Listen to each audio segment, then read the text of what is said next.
जिंदगी के बहुत सारे आयाम होते हैं, लेकिन अगर गहराई के तल पर जाकर देखें तो जिंदगी में केवल दो आयाम मुख्यतः होते हैं, आध्यात्म और भौतिकता।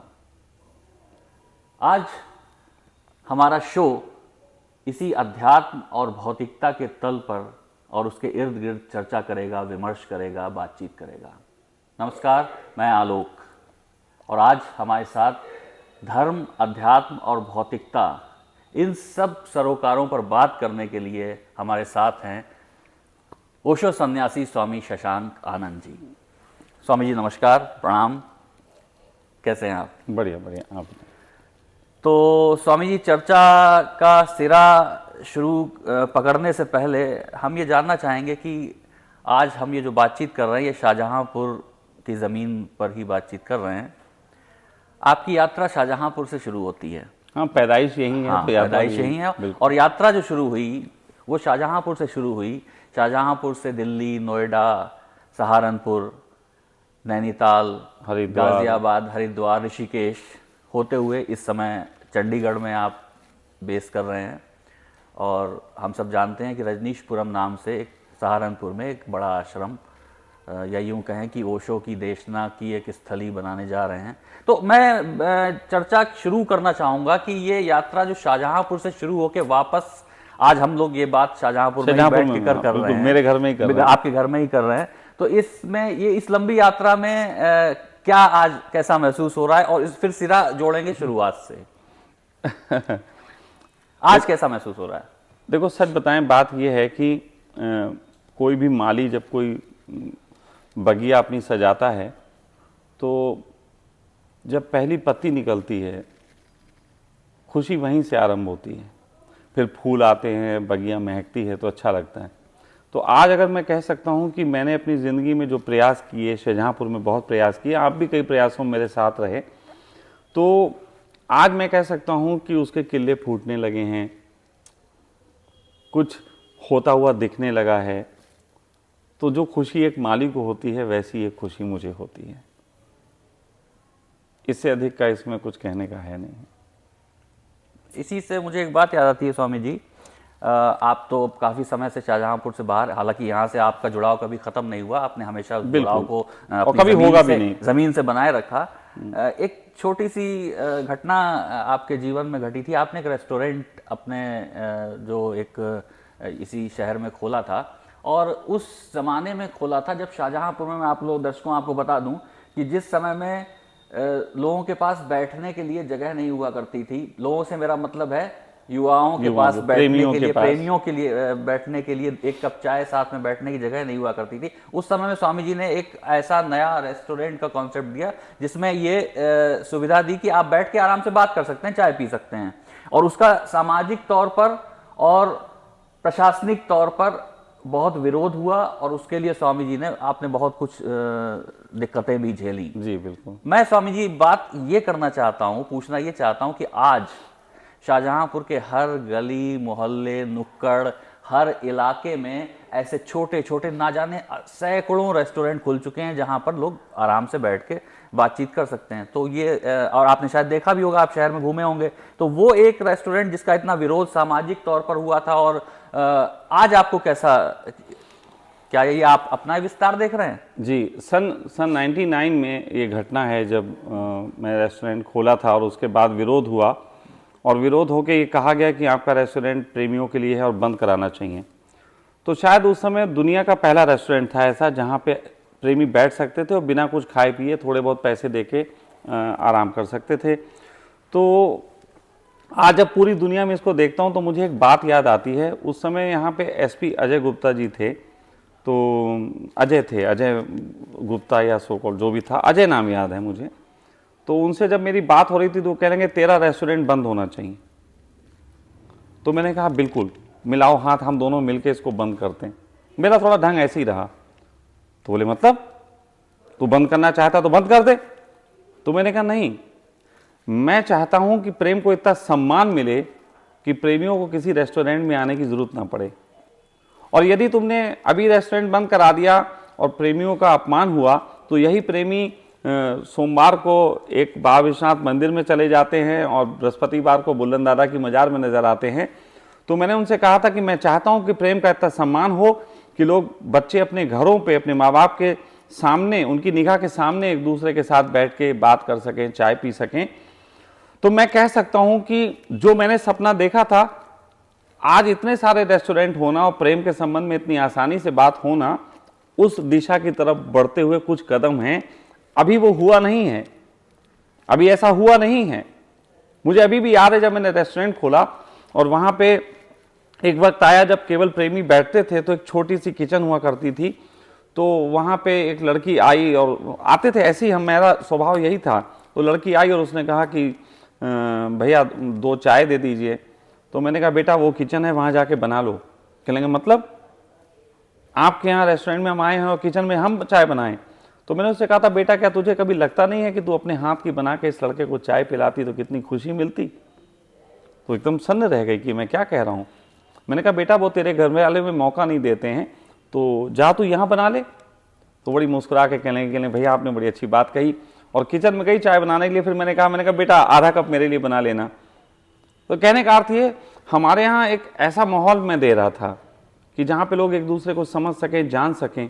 और उस समय मुझे नहीं समझा गया, विरोध हुआ, और मैं परमात्मा को धन्यवाद देता हूँ कि उस विरोध ने मुझे निखारा, उस विरोध ने मुझे निखारा। और आपको अच्छे तरीके से याद होगा कि उस विरोध के बाद भी मैं अपना काम करता रहा, लोगों को समझाने का। अपने तरीके से यहाँ 2009 में इलेक्शन भी लड़वाया प्रेमियों के लिए कि प्रेम को समझा जाना चाहिए। तो ये सब ओशो की देशना के तहत ही था। मुझे लगता था कि प्रेम का सम्मान होना चाहिए, तो कोई काम करे, मैं इस इंतजार में नहीं बैठ सकता, इसलिए मैंने शुरुआत कर दी। और आज बहुत लोग कर रहे हैं। तो आज रजनीशपुरम की जो शुरुआत हो रही है, कल हो सकता है कि हिंदुस्तान के सारे आश्रम जो कि लोगों ने बनाए थे बड़ी मेहनत से और बंद पड़े हैं, वो अचानक फिर से एक्टिव हो सकते हैं। तो वही ढंग आज भी चल रहा है मेरा। तो प्रेमियों के संबंध में जो मुझे यहाँ पे संघर्ष जिसको आप कहते हैं, तो उस संबंध में एक मेरी मित्र हैं, उन्होंने मेरे ऊपर एक शेर लिखा था। कहने लगे तूफान लगा रहा था तेरी कश्ती का चक्कर, और लोग समझ रहे थे भंवर में फंसा है तू। वाह! तो मुझे बहुत आनंद था उस समय का। याद आता है उस समय कि पीड़ाओं के बीच खुशियां थीं। जब वहाँ किसी प्रेमी जोड़े को बैठे देख के मुस्कुराता देखता था तो मुझे खुशी होती थी। लेकिन एक बात आज बताना चाहूँगा जो बहुत कम लोग जानते हैं, लेकिन हमारे साथ वहाँ कुछ लड़के थे, जिसमें एक राम निवास था, एक संगपाल था, एक जो था लड़का राजकुमार था, और इंद्रजीत था, शिवेंद्र एक लड़का आया करता था, सुरेंद्र था। ऐसे करके 8-10 बच्चे थे उस समय वहाँ पे, जो जिस समय रेस्टोरेंट में प्रेमी जोड़े बैठे होते थे उसी समय वो लोग वहाँ मेडिटेशन भी कर रहे होते थे। और वही प्रेमी जोड़ों को मैं शाम को, कई लड़के उसमें थे जिनको मेडिटेशन कराया करता था। बस अफसोस की बात ये रही कि पत्रकारिता के उस दौर में जहाँ मेरी ये बातें एक आपत्तिजनक रूप में निकाली जाती रहीं, उन्होंने कभी ये निकालने की कोशिश नहीं की कि वहाँ पे ध्यान भी होता है। ये एक ऐसा रूप है जो आज मैं आपको कह पा रहा हूँ, और आपको पता है इस चीज़ का कि मैंने वहाँ मेडिटेशन कराया है। वहाँ मेडिटेशन हुआ करता था, और जिन्होंने किया उनमें से कई लड़के जो आते थे रेस्टोरेंट में प्रेमियों से मिलने, वो आज सन्यासी हो चुके हैं। स्वामी जी, प्रेम और मेडिटेशन की आप बात करते हैं, इसके बारे में हम चर्चा करें। इससे पहले मैं ये जानना चाहूँगा कि आप हमेशा प्रेमियों के संघर्ष की बात करते हैं कि प्रेमियों के लिए संघर्ष किया, प्रेमियों की चुनौतियां क्या हैं जो आपने संघर्ष, देखो ये संघर्ष क्या है? कहीं ना कहीं मेरा एक मानना ये है कि मैं प्रेमियों की जब मदद की बात करता हूं तो मेरा अर्थ नहीं है कि मैं हर एक को प्रेमी जोड़े को मिलवा देना चाहता हूं और दुनिया में मैं हर प्रेमी जोड़े को मिलवाने का ठेका ले रखा है। मैं एक ऐसा एनवायरनमेंट बनाना चाहता हूं जहां प्रेमियों की जिंदगी का संघर्ष कॉम्पैक्ट होके कम समय में पूरा हो। देखो, अगर कोई मुझसे एक पूछे, और एक बार पूछा है किसी ने कि स्वामी जी आपके नजर में प्रेम क्या, तो मैं सिंगल वर्ड में कहता हूं लव इज फॉल्स। अब लोग कहते हैं कि जब आप लव इज फॉल्स बोल रहे हैं तो फिर मदद की बात क्या।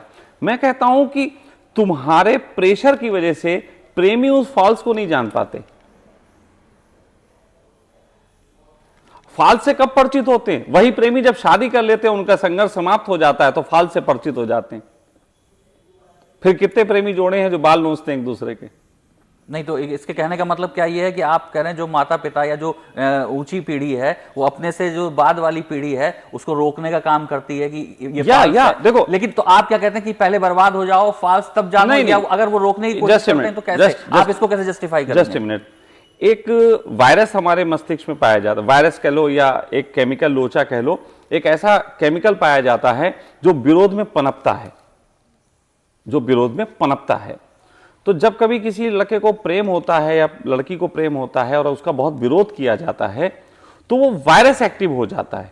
उस समय प्रेम की सारी घटनाएं, चाहे वो किसी से मिलने की हो, चाहे उसके लिए दीवानगी की हो, चाहे घर छोड़ने की हो, वो होती ही उस वायरस के प्रेशर में है।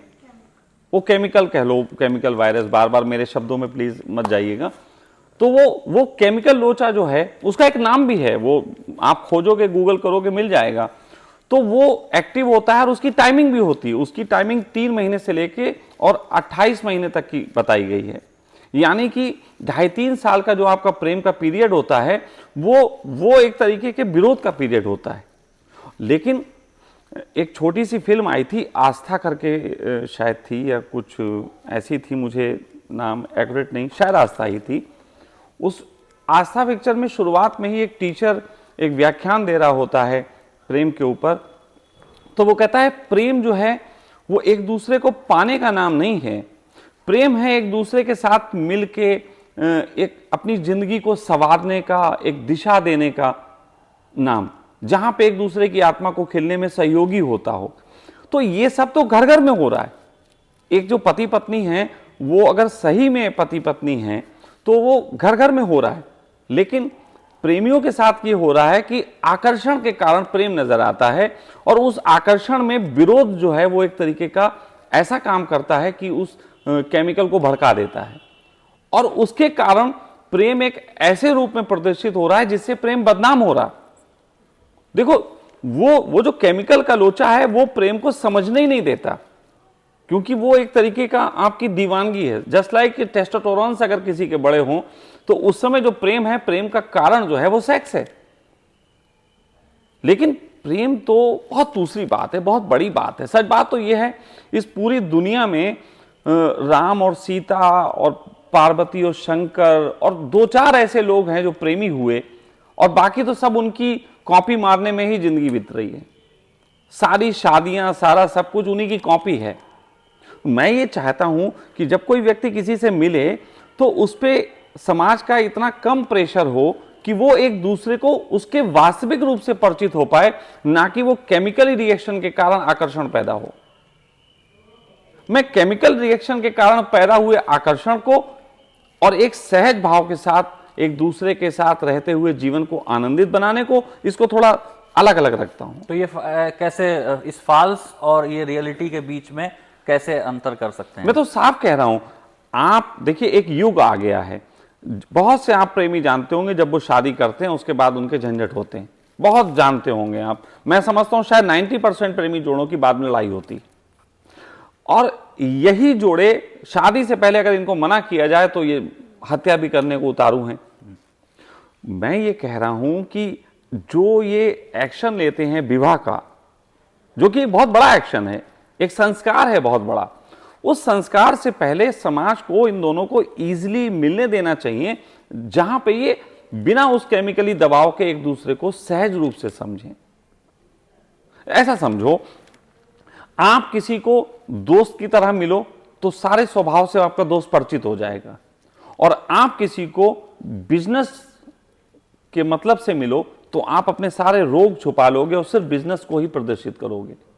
तो बिजनेस के तहत जब प्रदर्शित करोगे तो बिजनेस एक रूप होगा आकर्षण का, लेकिन अगर कहीं बिजनेस संबंध में बन गया, आप जिससे बिजनेस के संबंध बनाए उन्हीं से फिर आपका कहीं ऐसा ताल्लुकात हो गया जिसमें लाइफ टाइम संबंध हैं, फिर वहां आपके सारे रूप निकलेंगे। वो जो रूप निकलेंगे वही आपके संबंध को खराब कर देंगे, क्योंकि वो कहते हैं बनी तो थी तब तो तुम बहुत अच्छे नजर आते थे और अब तुम बुरे नजर आते हो। तो मैं वही कह रहा हूं, ज्यादातर प्रेमी में ऐसा होता है कि पहला आकर्षण इतना ज्यादा विराट होता है कि बुराइयों को हम साइड में रख के और आकर्षण को ही प्रदर्शित करके और बात करते हैं। यह आकर्षण समय के साथ उसके सारे रंग जब दिखना शुरू होते हैं तो खत्म हो जाता है। इसको अगर बहुत कम शब्दों में कहूं तो जब हम मछली फांसते हैं तो कांटे से मछली फांसते हैं, लेकिन उसमें एक आटा लगाते हैं। थोड़ी देर बाद मछली को आटा खा लेती है और तब उसे पता लगता है ये तो कांटा खिला रहा था, आटा तो केवल दिखावा था। तो सारे प्रेम में आटा होता है, सारे प्रेम में मोस्ट ऑफ, मैं मोस्ट ऑफ कहूंगा, सारे शब्द कहना पड़ता है, आटा होता है। तो अगर आप स्वतंत्र छोड़ दें तो आटे की संभावना कम होगी। आदमी एक चुनाव करेगा क्योंकि वो एक प्रेशर में नहीं है। अभी लड़का लड़की इतने प्रेशर में है कि उसे एक पार्टनर चाहिए, वो कैसा भी मिल जाए। लेकिन अगर आप उसे स्वतंत्र छोड़ेंगे तो वो एक अच्छे पार्टनर की तलाश कर सकेगा। इसलिए उन दिनों मैं प्रेमियों को भी समझाता था कि आपको जो मैं अवसर देता हूं यहां बैठने का, हमारे यहां बैठते थे तो मैं उनकी काउंसलिंग भी करता था कि आप जब बैठे हो तो मैं अक्सर देखता था प्रेमी जोड़े आए, बैठे, 2 घंटे बैठे, 3 घंटे बैठे, पहले तो वो बातें कर रहे हैं प्रेम की, और थोड़े दिनों बाद तुम्हारे चाचा फूफा की बातें होने लगती थी, और फिर कुछ दिनों बाद जब चाचा फूफा सब समाप्त होते थे तो फिर सिम टूटते थे। मैंने देखा है, मैंने अपने रेस्टोरेंट में प्रेमी जोड़ों को आने के बाद सिम तोड़ते भी देखा और कितने प्रेम समाप्त भी हो गए वहीं पे। तो मैं कह सकता हूं कि वो प्रेम जो हमारे रेस्टोरेंट में ही खिले और रेस्टोरेंट में ही समाप्त हो गए, वो अगर प्रेशर में होते और शादी बने होते तो 2 घर बर्बाद करते। तो मैं तो कहता हूं पूरे जगत में प्रेम को इतना सहजता छोड़ दो कि 2 परिवार बर्बाद होने से अच्छा है 2 लोगों की सोच बर्बाद हो जो उनकी आकर्षण की एक दूसरे के कारण होती है। देखो मैं बहुत दूर की बात कर रहा हूं, शायद कुछ लोग समझ पा रहे हो मैं कहना क्या चाह रहा हूं, कि प्रेम के फेवर में इसलिए हूं कि प्रेम को उसके ओरिजिनलिटी में पहचानने दो। उसकी ओरिजिनलिटी में जब वो पहचाना जाएगा तो बहुत अच्छा होगा, तब उसकी परीक्षा भी होगी। ऐसे कोई परीक्षा तो होती नहीं, चोरी छुपे मिल लेते हैं जिसको वो प्रेम मानते हैं। मैं तो अपने रेस्टोरेंट में ये भी तो सिखाया मैंने कि प्रेम तो एक खुशबू की तरह होता है जो छुपा हुआ नहीं होता। लोग कहते थे भैया मेरा अफेयर है किसी को बताइएगा मत। मैंने कहा कैसी बातें करते हो, अफेयर का मतलब होता है चर्चा, और तुम मुझसे कह रहे हो जो वो प्राइवेसी है। तो मैं प्राइवेसी नहीं मानता प्रेम को। प्रेम की तो चर्चा होनी चाहिए, प्रेम की तो खुशबू की तरह फैलाव होना चाहिए। स्वामी जी, इससे एक बात निकल कर आती है, वो मैं आपसे जानना चाहूँगा। वो समय जो था आपका, आपने जिस समय ये काम शुरू किया था, उस समय को लगभग आप 20 साल से लगभग 2 दशक तो बीत ही चुके हैं उस बात को। ज्यादा समय, हाँ, लगभग 2 दशक से ज्यादा, 2 दशक से ज्यादा, 24-25 साल। वो जो पीढ़ी थी, जो उस समय की पीढ़ी थी, वो आज माता पिता की पीढ़ी में आ चुके होंगे, जाहिर सी बात है। बिल्कुल, बहुत लोग आ चुके हैं। हाँ, ठीक है। और उनमें से बहुत लोगों के बच्चे भी अब उतने बड़े हो चुके होंगे जो और उस समय सोशल मीडिया जैसी कोई चीज हुआ नहीं करती थी, केवल फोन आया था। आज सोशल मीडिया ने जब हमारे समाज के सारे चीजों को गड्ढ-मड्ढ कर दिया है और सारे समीकरण इधर उधर कर दिए हैं सोशल मीडिया के आने के बाद से, फेसबुक, ट्विटर और व्हाट्सएप और ये सब चीजें, उस समय ये नहीं हुआ करता था। तो आप उस समय और आज के दौर के प्रेम में क्या महसूस करते हैं? देखो, प्रेम हर युग में फर्क क्या पड़ा? देखो, हर युग में प्रेम ने अपने तरीके के बाहर की बदलाहटें देखी हैं। हर युग में ऐसा हुआ है। आप सोचो लैला मजनू का जिस समय श्री फरहाद का युग होता था, सोनी मेवाल का युग होता था, तो वो एक दूसरे से मिलने के लिए जो है वो गागर का सहारा लेके जाया करते थे। सोनी मेवाल की कहानी में देखो, लैला मजनू की कहानी में देखो, हम उनके 2-4 के नाम जानते हैं प्रेम के, बाकी तो रोज के किस्से तो आए नहीं। लेकिन उस समय भी ऐसा होता होगा कि प्रेम हो जाता होगा तो अपने खेतों में और झाड़ियों में जाके मिलते होंगे। अपने समय की समस्याएं होती हैं। एक ज़माना वो भी था जो चिट्ठी का युग था कि मैं एक चिट्ठी भेजता था और उसके पास पहुंचती थी और 15 दिन बाद उसकी आती थी। 15 दिन इंतजार में चिट्ठी के जवाब के बीच जाते थे कि तब तक दूसरा खत लिख के रखूं, मैं जानता हूं क्या वो लिखेगी जवाब में। तो वो गालिब का शेर है। तो कहने का अर्थ यह है कि हर युग की अपनी एक परेशानी होती है, लेकिन आज भी बॉडी वही है। इंसान की पंचतत्व निर्मित बॉडी आज भी नहीं बदली। उसके अंदर के 7 रोग, काम, क्रोध, लोभ, मोह, ईर्ष्या, द्वेष, अहंकार आज भी नहीं बदले। शरीर में टेस्टोस्टेरोन का स्तर आज भी नहीं बदला, वो आज भी है। उसके उसके रंग ढंग बदल गए हैं, अभिव्यक्ति बदल गई है। मैं ये कह सकता हूं कि व्यक्ति वही है, अभिव्यक्ति के ढंग बदल गए। तो प्रेम हमेशा दौर में चलता रहा। आज भी प्रेम सताया जा रहा है, आज भी प्रेम आंदोलित हो रहा है, आज भी प्रेम लड़ रहा है, सबके अपने ढंग हैं। लेकिन मैं वही कहूंगा, आज के दौर में दबाव थोड़ा कम है। मैं यही बात जानना चाहता हूँ। आज के दौर में कम से कम अपनी बात पहुंचाने का दबाव थोड़ा कम है। और देखो, मैं वही जो बात कह रहा था कि मैं चाहता हूं सहज छोड़ दो, तो बहुत जल्दी ही एक दूसरे का फैसला ले लेंगे कि तुम वो आदमी नहीं हो जो हम ढूंढ रहे थे। मेरी बात समझ रहे हो? जी। आज तुम देखो कितनी क्विक संबंध बन रहे हैं और कितने क्विक छूट रहे हैं। यही मैं यही सी हाँ, तो ये वही बात है कि जितना समय आप जो है एक तरीके से सहजता से गुजारोगे, उतने में तुम अच्छे निर्णय ले पाओगे। आज लोगों के पास जो है आसानी से संबंध बनाने के मौके भी हैं। आज लोगों के पास मतलब कम्युनिकेशन स्किल्स मोबाइल के माध्यम से, इंटरनेट के माध्यम से बहुत इजी हो गया। सकारात्मक रूप सकारात्मक देखता हूं, सकारात्मक देखता हूं। तो जल्दी रिजल्ट्स आ रहे हैं। अब जैसे पश्चिम में देखो, पश्चिम में बहुत आज़ादी जिन देशों में हो गई, वहां पे सच बात तो ये है, मैं कल भी एक बात कह रहा था, अब पश्चिम में जो लोग विवाह करते हैं, विवाह करने से पहले तो भले ही उनके 10-20 संबंध भी हों, होते हैं अफेयर, वहां पत्नियां भी जानती हैं पति का अफेयर रह चुके, पति भी जानता है पत्नियों के अफेयर रह चुके, लेकिन जब वो विवाह करते हैं तो कोशिश करते हैं ज्यादा शिद्दत से जीने की। हिंदुस्तान का आदमी विवाह को ढोता है, वहां का आदमी जीता है, और जिस दिन उसे लगता है ढोना पड़ रहा है, उस दिन वो तलाक लेता है। वहां का आदमी का परसेंटेज तलाक का हिंदुस्तान से ज्यादा हो सकता है, लेकिन असली बात यह है कि वहां का आदमी का परसेंटेज हमें नजर आता है, क्योंकि वहां पे वो स्वतंत्र हैं उस निर्णय को लेने के लिए कि तलाक ले लें। लेकिन यहां के आदमी पे सोशल प्रेशर इतना है कि घुट घुट के जीते रहेंगे, लेकिन तलाक नहीं लेंगे। अगर हिंदुस्तान से पूरा प्रेशर हट जाए तो एक विस्फोट होगा कि यहां 70% लोगों के तलाक हो जाएंगे। बस वो सोशल प्रेशर हटने की बात है। तो यहां ऐसा समझ लो, यहां जो मतलब शादी से पहले प्रेमी को परमिशन नहीं देते मिलने की, और शादी के बाद अगर कोई पत्नी अलग होना चाहे पति से या पति अलग होना चाहे पत्नी से, तो माँ बाप उसको मार मार के संग रखने पे जोर देते हैं। तो आप क्या कहते हैं, ये सकारात्मक देखो, मेरा के विचारों मैं ओशो को प्रेम करता हूं। ओशो की एक दृष्टि इसमें मुझे बहुत अच्छी लगती थी, और वो मेरी भी है। वो ये है कि ओशो में जब विवाह होता था, पहले तो ओशो की कोई व्यवस्था विवाह की नहीं है, तो वहां तो सिंपली उन्होंने शादी करते, ये प्रेम करते हो, एक दूसरे का हाथ में हाथ रखा। उन्होंने कहा कि आज से आप दोनों एक दूसरे के प्रेम में स्वतंत्र होते हैं। अभी हम लोगों के यहाँ लिखा जाता है कि हमारा लड़का एक लड़की के प्रेम में बंध रहा है।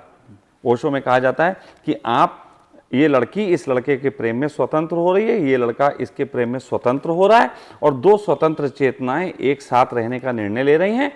जिस दिन इनको ऐसा लगे कि इनके बीच प्रेम समाप्त है, ये स्वतंत्र हैं कि अलग रह सकते हैं।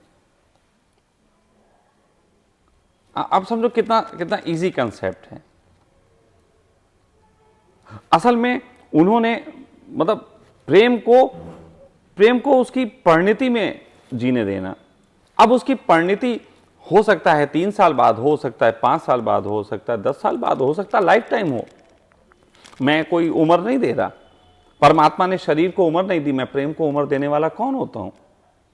लेकिन मैं ये कह रहा हूं कि प्रेम जिस उम्र में भी समाप्त हो, उसके बाद मारपीट के साथ रहने से, एक दूसरे की हत्या करके एक्स्ट्रा मैरिटल अफेयर करने से अच्छा है कि एक दूसरे से अलग हो जाओ। आप हमारे हिंदुस्तानी सामाजिक ताने बाने को हिलाने की बात कर रहे हैं स्वामी जी? मैं हिंदुस्तान के ताने बाने को मजबूत करने की बात कर रहा हूं, बशर्ते पूरी बात सुनी जाए। आप मेरी एक बात से हिंदुस्तान के ताने बाने को हिला रहा हूं ऐसा नहीं कह सकते, क्योंकि हिंदुस्तान के ताने बाने में सबसे पहले तो लड़की का अधिकार होता था कि वो वर चुन सके। वो अधिकार कहां होता है? एक लड़की स्वयंवर करती थी, यह हिंदुस्तान की परंपरा थी। अब जब आप वो परंपरा नहीं निभा रहे हैं तो दूसरी परंपरा के पीछे क्यों पड़े हैं? अगर परंपरा निभाइए तो पूरी निभाइए। आप एक लड़की का स्वयंवर कराइए तो हम भी कहेंगे जब स्वयं का देख के वर चुना था तो पूरी जिंदगी बिता। और मैं आपसे कहता हूं, एक लड़की को अवसर दो तुम वर चुनने का, तो निश्चित जानो वो पूरी जिंदगी उसी पुरुष के साथ रह लेगी। दुर्भाग्य की बात है, यहां लड़की चुनने का अवसर पुरुष को दिया गया है।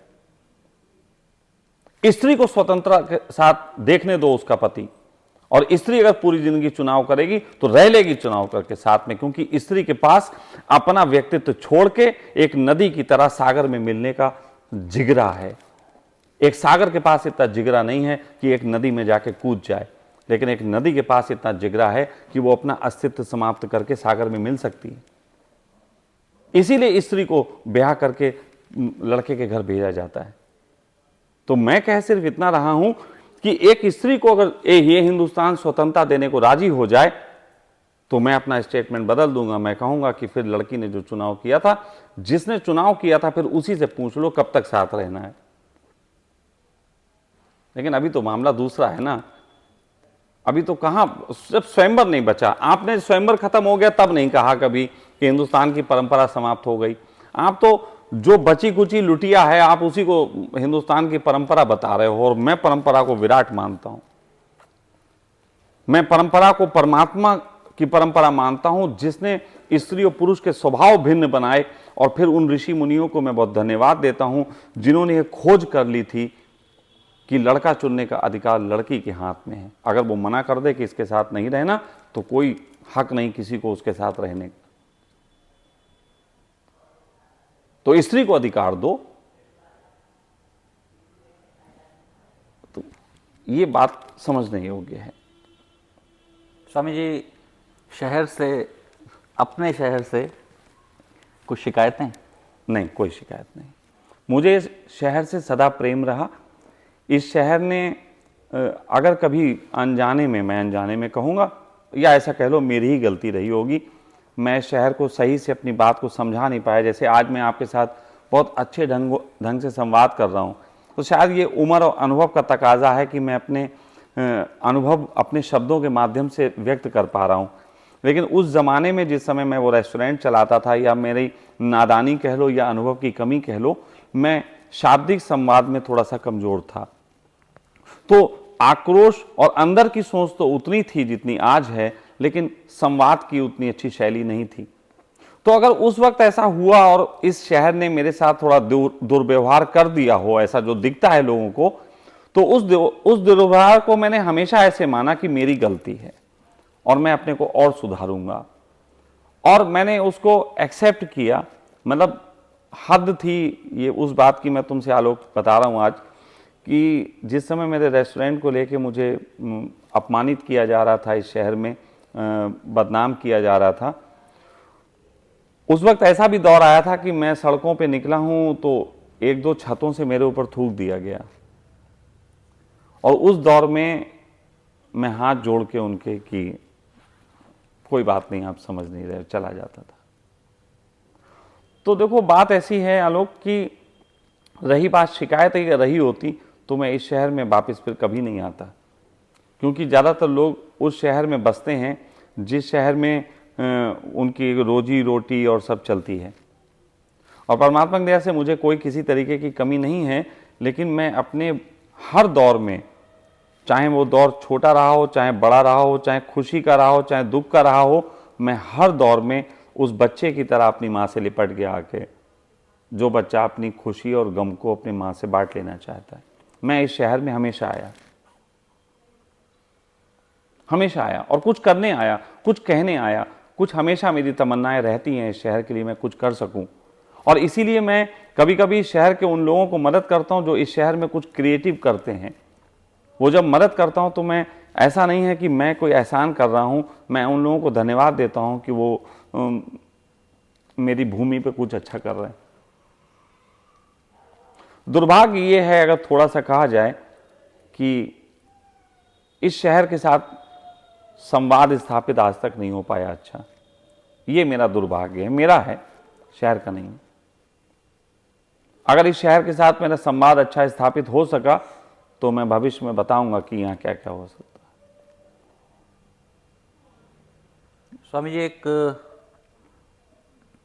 वैसे तो आप असहज नहीं होंगे मुझे लगता है, नहीं, असहज कभी लेकिन नहीं एक होता। मोहन राकेश का एक नाटक है आषाढ़ का एक दिन, उसका जो नायक है कालिदास, वो अपने जब ग्राम प्रांतर यानी अपनी जन्म स्थली में रहता है तो उसे उपेक्षा के सिवा कुछ नहीं मिलता है, उसे कोई समझने को तैयार नहीं है। फिर वो घटनाक्रम के साथ बाहर चला जाता है और बाहर जाने के बाद वो एक बहुत बड़ा कवि और फिर बाद में राजा बन जाता है, मतलब बहुत ऊंचाइयों पर पहुंचता है। और फिर वो एक बार अपने गांव फिर लौट लौट के आता है, ठीक है, आता है तो उसका एक उसमें संवाद है उस नाटक में कि मैं बार बार यहाँ लौटना चाहता था, और इसमें ये तो है कि मैं अपनी ज़मीन से जुड़ा हुआ था इसलिए भी लौटना चाहता, लेकिन कहीं ना कहीं उन लोगों से बदला लेने की और उनको ये दिखा, बदला इन द सेंस उन लोगों को ये दिखाने की कि मैं सफल हो गया या आज जो भी। जिन्होंने मेरा उपहास उड़ाया था उन लोगों के सामने कहीं ना कहीं अपने आप को, तो कहीं आप देखो, ये मैं इसके बिल्कुल, मैं आपको बताऊं, एज ए साइकोलॉजिस्ट ये बात कही जा सकती है कि हर व्यक्ति को ये तमन्ना होती है कि जिस जगह मैं पैदा हुआ वहां कुछ दिखा सकूं।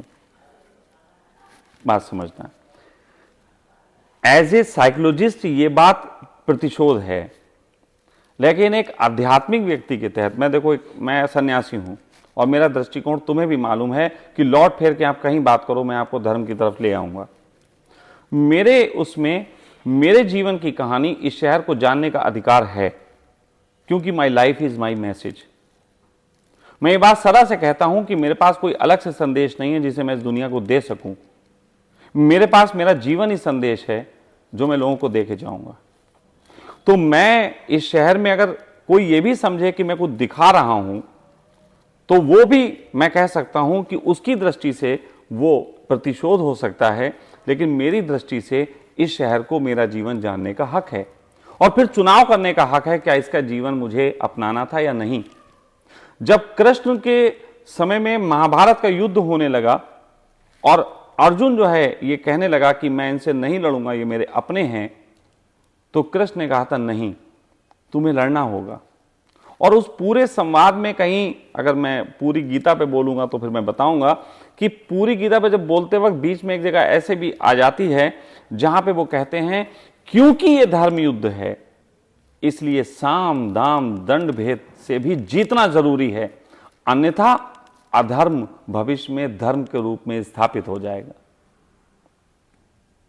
तो अगर कोई, मैंने कहा ना, मुझे कोई ये कह सकता है कि तुम ईगोइस्ट हो गए हो या तुम अपने ईगो को सेटिस्फाई करने के लिए शहर में कुछ आते हो या करते हो, तो मैं ये कह सकता हूं कि तुम्हें बिल्कुल अधिकार है ये कहने का, लेकिन इसी सोच पे चलते रहना और एक दिन वहां पहुंच जाओगे जहां पे मैं तुम्हें लाना चाहता हूं। क्योंकि उस सोच से तो गुजरना होगा, वो तो तुम्हारा पड़ाव है। हर व्यक्ति सामान्य जिंदगी से जब उच्च जिंदगी की तरफ बढ़ेगा तो बीच में साइकोलॉजी आएगी, और साइकोलॉजी संदेह पे आधारित विज्ञान है। तो संदेह आएंगे, अच्छा है, मैं इनकार नहीं करता जो लोग मेरे संबंध में ऐसा कहते हैं। तो मैं वहां यह जरूर कहता हूं, जब मेरा रोता चेहरा तुमने देखा था तो क्या मुस्कुराता चेहरा नहीं देख सकते? और क्या अधिकार नहीं है मुझे कि मैंने अपने रोते चेहरे को जगत को जब दिखाया तो अपने हंसते चेहरे को दिखाऊं और बताऊं कि परमात्मा एक परीक्षा लेता है जिसमें रोना और हंसना एक केवल पार्ट है। तो इसमें क्या बुरा है? हां, दूसरी बात जरूर कह सकता हूं, बहुत गहरी बात मेरे आत्मिक तल की मुझसे किसी ने पूछी थी कि स्वामी जी आप इतनी जगह जाते हो और फिर थोड़े दिनों बाद आप जगह बदल जाती है, आपके जीवन में ऐसा क्यों होता है? तो मैंने कहा था कि बादलों की तरह मेरा जीवन है, एक जगह रुक नहीं सकता। अंधेरे का काम, दिए का काम होता है रोशनी देना, दिए का कोई घर नहीं होता। और तीसरी बात, तीन बातें हैं, बादलों की तरह आध्यात्मिक व्यक्ति होता है, दिए की तरह प्रकाश करने वाला कि घर में केवल प्रकाश नहीं देता, और तीसरी बात है, हर आध्यात्मिक आदमी को यह हक है कि जल्दी से जल्दी वो जगह ढूंढ ले जहां पे उसे मरना है। मैं नहीं जानता कि मैं मरूंगा कहां, लेकिन मैं उसी जगह को ढूंढ रहा हूं। ये एक बहुत गहरा फैक्ट है। आध्यात्मिक व्यक्ति कभी अपनी भूमि पे नहीं मरता। मैं भी ढूंढ रहा हूं, मैं भी किसी ने मुझसे कहा था, स्वामी जी आप आश्रम बना रहे हो, अगर आप यहाँ पे मर गए तो फिर क्या किया जाए? मैंने कहा फिर तो ये मज़ार हो जाएगी मेरी,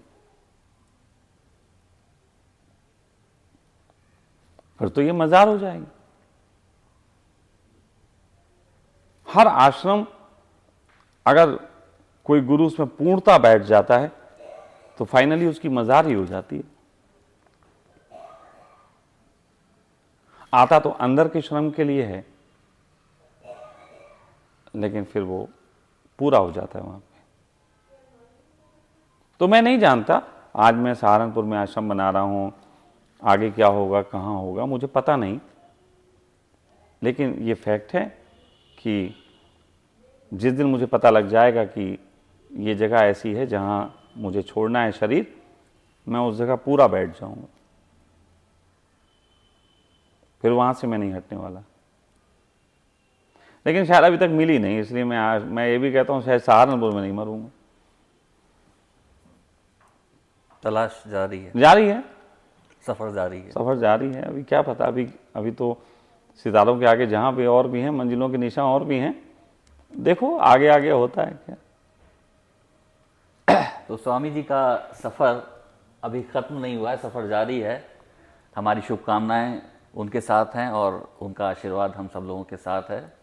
तो आज अपनी इस चर्चा को इसी बिंदु पे हम विराम देते हैं। नमस्कार।